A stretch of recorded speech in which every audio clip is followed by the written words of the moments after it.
G'day gang, Simo and Ed. Back again for another episode of the Fast Line Track Growth Show, where we talk all things business and karting. Whoop, whoop. So this week, it's video number 3 on the customer journey through a go-kart track. That's right. If we can reduce friction around anything that just causes problems around your customer service, you are going to reduce the amount of time and effort and money required to go and grow your revenues. So this is a really important area for your track. It's definitely worth, as a business owner, taking time to understand that customer journey through your go-kart track. And it'll help get you more repeat customers. It does, it absolutely does. You get this bit wrong, they'll just put off returning to your track. It's one of the reasons I don't race back to go-karting. In fact, I'm going to go on record. I don't think I've ever had an excellent customer service experience at any go-kart track. And I've probably been racing a good dozen times. I've never come away with a wow moment going, whoa. I've talked about the race and I've had fun racing, but I've never spoken about the staff or the environment or the way they handled anything I did. I've not had that wow moment.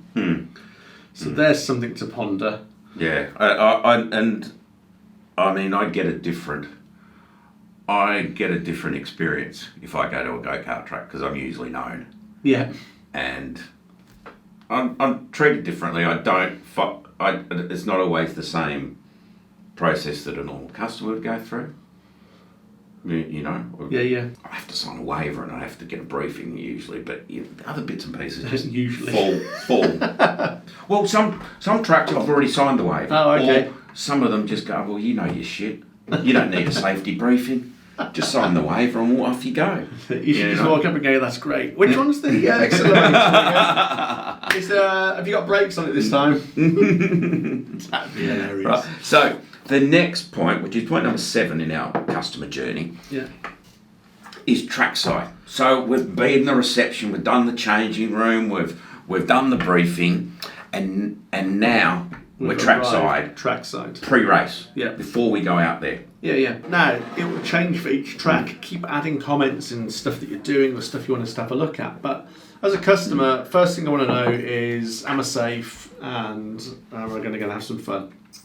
Right, so what is going to happen here? This probably happens quite a lot, but I'm guessing there's a marshal that's just doing, I'm hoping, a last second check before you're getting into your cart, explaining how you get to your cart safely, explaining the different points of how you get to where are you starting. So it might be in a pit lane start, it could be a race grid. I'm not sure they'd do it any other way, but they could do. So I need to know as a customer that first of all I'm safe. So if you're just looking things over and having a quick check, go, good, your helmet's all done up, just repeat it back to them. Your helmet is done up correctly, your gloves are on correctly, your balaclava's right, your race suit is correct. The hot bit on the engines, and I might have a picture of that, or here and here is a cart. Do not touch that. Put your hands here and here. And so how do I get in there safely?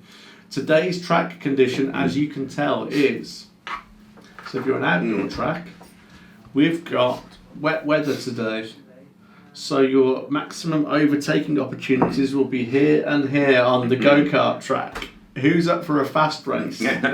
Who's here to enjoy the scenery? Who wishes they were back home? Right, I'm going to go and have a bit of a laugh and a joke with them, but I'm going to give them information that just says, I give a shit about you. And the customer just wants to feel like you've given a shit about them. So that'd be really good. If you can get a way to track their name to where they are when they turn up, I can now start using your first name. Yeah. Simon, you're looking good for the track today is much better than, and that phrase there, much better than anything else you can do that day. Especially if you've got a helmet on and everything, and they're going, Simon, you look and they're going, how the hell did he work out who I am? Would be a fantastic way to go and give customer service. So if you can number the helmet, or you can do something that will link in with the timing. Now that might take a bit of processing, but for the sake of an extra 3 or 4 minutes to go and get them through that process to get everything lined up to deliver the killer customer service lines that makes them feel like a valuable customer. That would be smart and correct thinking for a track. Yeah. Yeah. And also, I never tell them how you know their first name, even though they got a helmet on. And the other thing is, you just don't have that blaring music. Yeah. It doesn't work well. No. Blaring music doesn't work well on a trackside. No. It doesn't work well anywhere, actually, when I think about it. I mean, because you want to talk to each other. Yeah. So there'll be some pre-race banter from the group. Mm-hmm. I'm going to kick your ass today, Ed. No, you're not. You're going to be eating my dust. That sort of stuff. And even if the staff interact or start that, it just makes a different experience. So there you go. Trackside pre-race. They've got to feel the love. Absolutely. Help them get into the car. Yeah. Make sure the seat's in the right spot, the pedals are adjusted, all that sort of stuff. Yeah. But then the next one is the race grid. The race grid. Now this is where I would have somebody that's just imparting last minute information to them. I don't know what it is yet. I know when I raced at the last kart track I went to, we'd set up in a race grid. And there was 3 of us trying to race to go and win the finale. Yeah. We were going hell for leather to try and win. And then I worked out when they did the printout, it was whoever did the fastest lap. Not who got across the line first. They never explained this. You see, if you'd have told me that before the race, the first thing I would have done was just gone off really slowly and let everybody overtake me. And then when they're completely out of the way and before the next person comes up, I'd have floored it. So I know I've got a clear track in front of me. Yeah, I guess it depends on the package. Yeah. That the kart centre offers you. Yeah, absolutely. Because most of them it's first past the post, But you're right, it does show you that most timing systems will show you the fastest lap. Yeah, so the track we're at did fastest lap. They didn't do first past the post. Right. Okay. And I was like, interesting. Well, that's interesting because you set me up in a race grid and then it's not first past the post and we had to qualify. And I was like, what was the point of qualifying? So they just it deflated it, to be honest. Yeah? Well, because I'm like, I've just busted my ass for 15 minutes, busted my ass for another 15 minutes, and you tell me it's the fastest lap. Well, it's not first past the post. Whoa, hang on a second. Whoa. What's the point of freaking racing for a race position? Anyway, don't get me started. Yeah.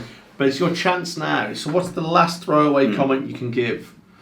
What's the hand signal? You've probably got them a thumbs up. You've probably got them braking. If it's is the race grid in the pit lane?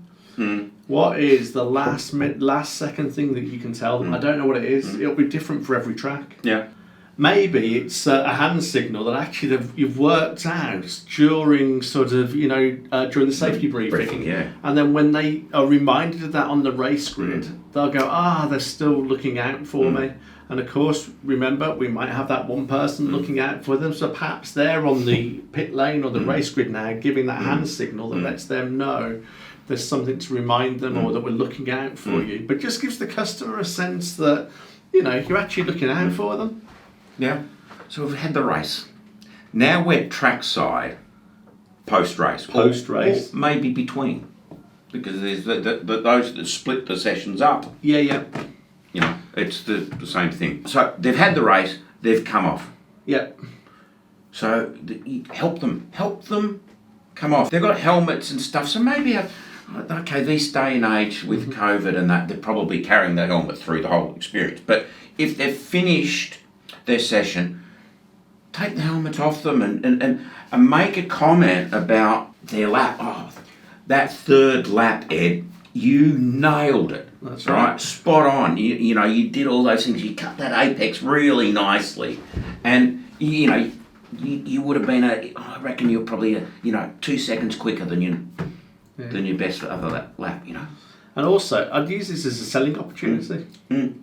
So if it was you, and I know it's Simo because I've worked out how to work out who's coming off the track. Simo, you did really well today. Look, hey, if you're down the next couple of weeks, I'll show you a way to. I think you can get you even a little bit faster. You're coming back down. You just ask the question. It doesn't matter if it's a yes or a no answer. right? Just putting the idea in there that there's a way that they Yep. can go faster or do something Yep. better. Or if you come down in like within the next couple of weeks, I'll show you how to go and get something faster out that go-kart track. Yeah. I think you can get another half a second out of that. Yeah. And they'll just be like, wow, they're really looking out for me. Would be Yeah. Or awesome. if you've got one of those, leaderboards, Yeah. you make a bit of song and dance about it. You take the group through. Right, Ed, you came here. Bang. Simo, you came here. Yeah. Simo, did Ed beat you by fluke, Yes. or was it talent? The other thing I'd do is I'd have a leaderboard and I'd have their names and I'd go, right, do you want to write down where you think everybody came? Yeah. That would be hilarious. Right. These are the fastest laps, right? Yeah. Which one's yours? That's it. And also I can stand up and go, right, so now let's assume they're going to go to the podium, which is going to be the next point. But just before they do that, go, right, it appears that out of the group of 10 of you, 7 of you think you've won this. 6 of you are in for a shock. Yeah, but it could be the 8th person who didn't think they'd won it. So this could be interesting. Yeah. So there's going to be at least 6 of you are disappointed, possibly 7 if all of you thought you'd won it, haven't, but the one person who did win it didn't think they'd done very well today. So you can use that trackside banter just to go and do some bits and pieces. If it's between races, have you got the drinks lined up? Yep. It's like, hey, we ran over to the bar, we've sorted you out, and you've got to tell them. There's no point going, here's a drink. That's not good customer service. Explain to them what's happened. We've been over to the bar and we've sorted you out some cold drinks. They're here. What do you prefer? Don't worry, I can get somebody to run over and get some more. What do you after? Yeah, we'll get you one of those. Airlines, I always talk about this, really good at analogies, but the airline drinks trolley. The trolley dollies. Yeah, that's the great analogy, isn't it? Hi, would we like to drink? You want to create that cabin feel of how they look after you when they're serving drinks. Why don't you do that if you're between races or even just immediately after the race? Because they're knackered. It's a sweaty business, riding go-karts. Cool them down a bit. I mean, they're all enthused and they want to do stuff, but I think from memory, I don't think they gave us the option of bar. And we all want to go and see what's going on, but I was thinking I just need a pint of Pepsi. Yeah. It's Coke, all right. Right, I just want something to just get a bit of, cool me down a bit, get a few fluids back in there. Just make sure that they're having that experience. And once they've come off the track, explain to them what's going to happen next too. Right, we're going to go and we're going to have a podium, and then, you can get out of your gear. Now that you've finished racing, you can go and have a beer at the bar. So it'd be a fantastic revenue opportunity there to actually sell into the package that you go fast, hard work. It's really a great idea to look after your guests, to go and have just something to quickly rehydrate you. We'd be recommending, and I'll just go water, so still water, sparkling water, diet cola, and just have 5 or 6 drinks. And cost it into the package. And then it's the syrup where you've got your biggest margin. They're going to happily pay a couple of pounds, a couple of dollars each for something that's costing you, I don't know, what does it cost for a pint of syrup mix? It's probably, pennies? It's going to be, 30 cents, 30 pence. If you're breaking your 30-minute session into two 15s, include 2 drinks on it. Well, right, so, and as soon as they've come off the track, on a trolley, you've got your Coke, your lemonade, your thingo, right, and you just go, here you go. I just have a bit of ice cream or something there as well. It's really hot work sometimes. So they can buy the ice cream, just give them the free drink, but it's already been costed into the package. You've got it on your highest product. You're pushing the syrup drinks so that that's because they can't drink. Alcohol, and you've also got the highest margin stuff that you've just sold at a premium. And if they don't want one, that's cool, but I've already charged them for it, so I don't mind now. And it's a fantastic customer service piece that will generate extra revenue for you. And they'll probably buy more. Yeah, you got some crisps there. I'll take a pack of them. Yeah, give me a pack too. Yeah. And then all of a sudden, you're just turning over your wet goods and also food. Well, food, crisps. So they finished the race, and I guess if they've got a race package or something like this, they might be heading off to the podium. Yeah, this is a biggie. I would try and channel everybody through the podium. Yeah. Regardless of whether they ask for it or not. So if it's somebody that's coming as an organised event that fills the track, then definitely. But if it's anybody who are disparate, like all singles, just turned up, arrive and drive, I would still look at ways to have the conversation that drives them past, no pun intended, manoeuvres them past the podium, and we'll have a podium finish. Yeah, but because, I mean, it's great. These guys will typically be sharing it on social media. So you get half a dozen people in for arrive and drive. You got 3 of them on the podium. Yeah. There's 3 of them sharing it on social media. Absolutely. Well, you know?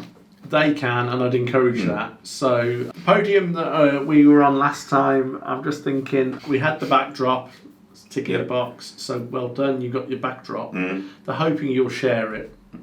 Take control of it. So what you should have is, the backdrop is important for the podium, but in their line of sight, explain how to tag onto social media, explain what rewards they get if they do. It was the competition this month. Get them to be proactive, and then the person that I mentioned is walking through the site with them that I mentioned in this video or prior one. Yeah. If you're looking after them correctly, they literally pick up the tablet and they take the photograph with everybody else and they tag it straight into the social media accounts. Or you have a content manager that gets sent off to, and they start to feed your marketing effort. Now, you can then tell everybody, you'll find your photograph on. Yeah. Get them all back involved. Involve them in it. Don't just do it and then not really tell anybody. Yeah. You go, right, this is, and number the race or something, or call it. So you'll go, hey, we're race number 201. If you're going to have a look at that you will find photographs of the race today. So you get them coming back into there, but they feel it's bringing that sense of community together. Yeah. Well, one of the sponsors of the Karting Spectacular last year, they had helmet cams. Oh yeah, I remember right? that guy. And when you put it back into the slot, it would print off a ticket, and they give you the number to go on the site and find your video. There you go. And then what you should do, hopefully you can automate that to go up onto and just get a clip of it that goes onto social media, and then just tag them in. Just get permission to get tagging away and get everything running through that. Just say, hey, look, welcome. And welcome to the community at that point. Welcome on board. You're going to go onto the social media pages, look out for it on here, and explain where it's going. Even on arrive and drives, you should cost in the medals. Yeah. Because it's nice to get something to be recognised. And they're peanuts. It's like, 60p to £1 each. Crikey, so it's nothing. And you just give it to them. Yeah. Right? Again, it's part of that experience. You don't see race car drivers getting up on the podium and receiving nothing. I know.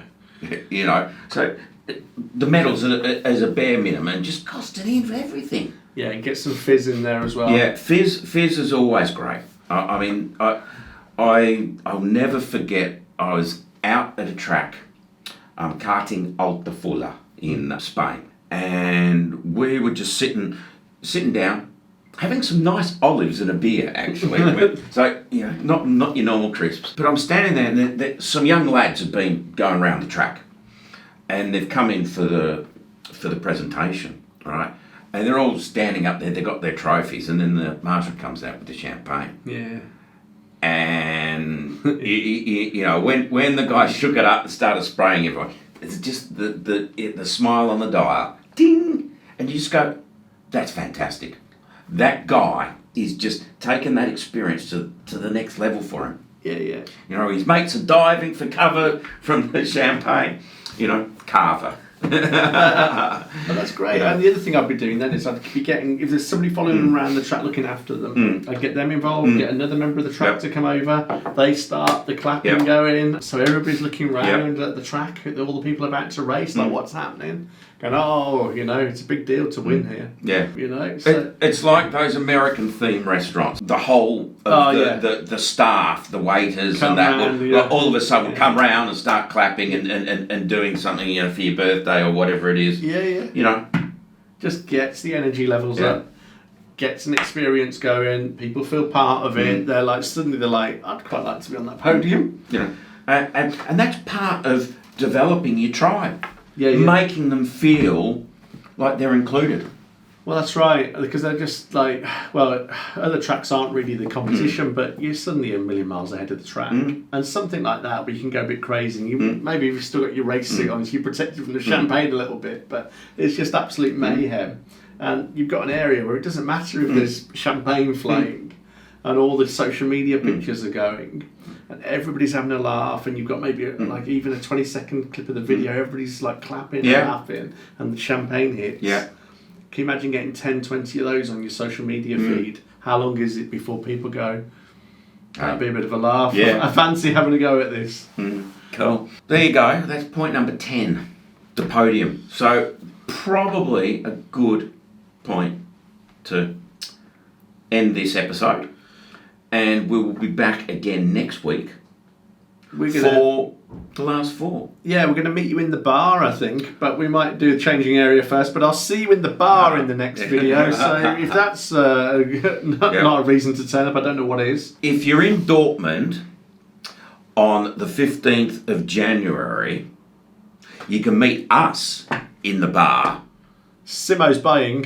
And I'll buy you a beer. Till next time, hooroo. See you soon.